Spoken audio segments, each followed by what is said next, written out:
Hey guys, this is Saktoth, and I just wanted to show you what body blocking should look like. After my last video where I was playing versus Danger's spinal ring bombers and consistently failing to body block them with kiters, I saw some matches between Thinky and Danger where Thinky was doing some beautiful body blocking, some perfect body blocking, sometimes with very low fighter accounts. So I thought I'd demonstrate it in this game. So right now we have think he's using these sort of shielded, they're sort of battle cruisers, they're sort of mixing cruiser and battleship parts, bulk thrusters, but they're mixing a bit of volumetric. You can see they're going at quite a fast speed. So that means they won't have a huge amount of hit points of burst. Whereas Danger is using sort of similar speed ships, but he's not using shields. So shields let you regenerate versus bombardment fire, but they're weak to burst damage because of course you're not utilizing that regeneration if you're just taking burst damage. So Danger's ring bomber is a pretty good pick here, and you can see it's coming in and it fires 2 shots and both of them hit a single fighter. So you can see it in the thing I'm saying, now that's body blocking. This is when I start realizing I'm going to record it. 2 shots on 1 fighter. So that's the thing, is that if it's within the same frame, 2 projectiles can hit 1 unit before it dies, because it's both hitting in the same frame. So you can actually body block more than 1 projectile with a single fighter. And if you get it, if the projectiles are coming in at the same time, you can do like perfect body blocking where you're only losing 50 cost or something like that for a whole bomber load of projectiles. And these fighters are pretty tanky. They have a fair amount of hit points, but he's losing a lot of these to orbs and bombardment fire. But let's see if he can block this time with just 3 fighters. And yes, again, only losing 1 fighter, perfectly body blocking with just 3 fighters, takes out the other one with a stray shot, and one of them didn't even fire because it had to pull back because it was worried about hitting the fighters. That's the thing with bomber sort of control, is you can often force a bomber to retreat just by sort of threatening at it, and you can force an enemy ship to retreat just by threatening it with a bomber. There's a lot of sort of this positional play where you don't have to fully invest. But here comes the bomber again, and this time he just puts something in the way. You don't want to lose a fighter that expensive. That was a premium fighter. It's a bit expensive to body block, but it's also faster, so more maneuverable to do so. But just by moving into the way with a ranged bomber like this, you can just spoof the shots. That is, just cause it to fire at you, and you can sometimes even dodge them. Bomber's coming in one more time. Again, just 3 fighters in defense, and again, only losing a single fighter and killing it with the collateral damage from the battleships. 1 fighter. He's body blocking with such a small margin here. You can see how many fighters Danger has, and this big artillery ship is coming in now, just pounding away at Danger's battleships, really just starting to make headway against them. Again, a bomber to try and snipe out these damaged cruisers.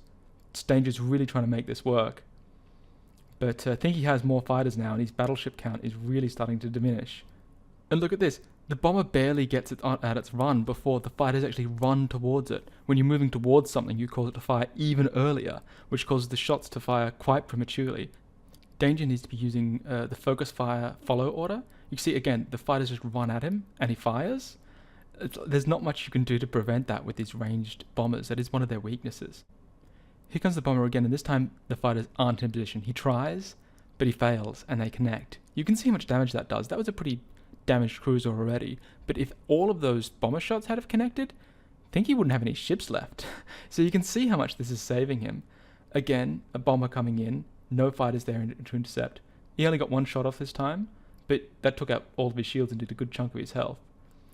So Danger's now using fighters in order to close range, particularly on this artillery ship. He's sort of given up a little bit on the bombers, I think, just trying to get the fighters into range, but he can't get near that flak.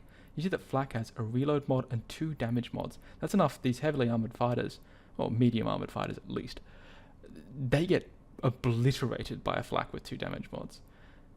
And you can see that all he can do now is just sort of split them up and have them die to bombardment fire. He's got a bomber in position again, but the fighters are already there. You can see this is the sort of positional stuff I'm talking about, where I think he's already reacting because he sees the bomber moving. He sees the bomber trying to get into position. He's already reacting.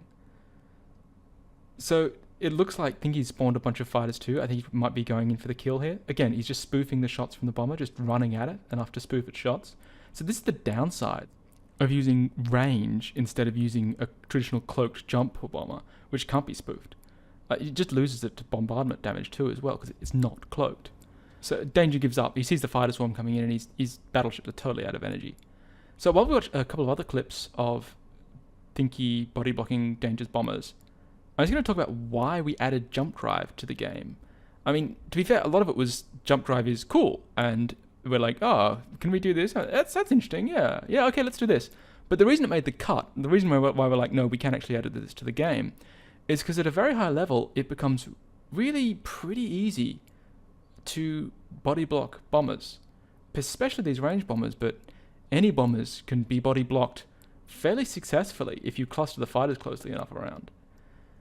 And that becomes a problem because at a very high level of skill, bombers stop being a viable choice. They just don't become useful anymore if the enemy can counter them with a good enough micro.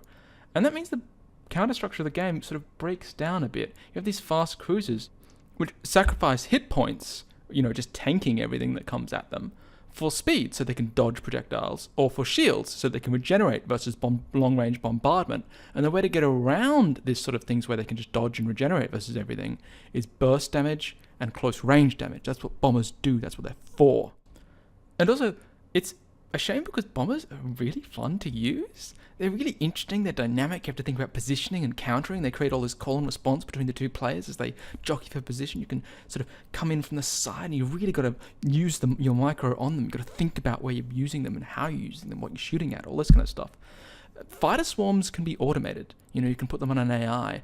Battleships can just sort of wiggle back and forward and just sort of dodge damage, but bombers are really interesting to use at a high level.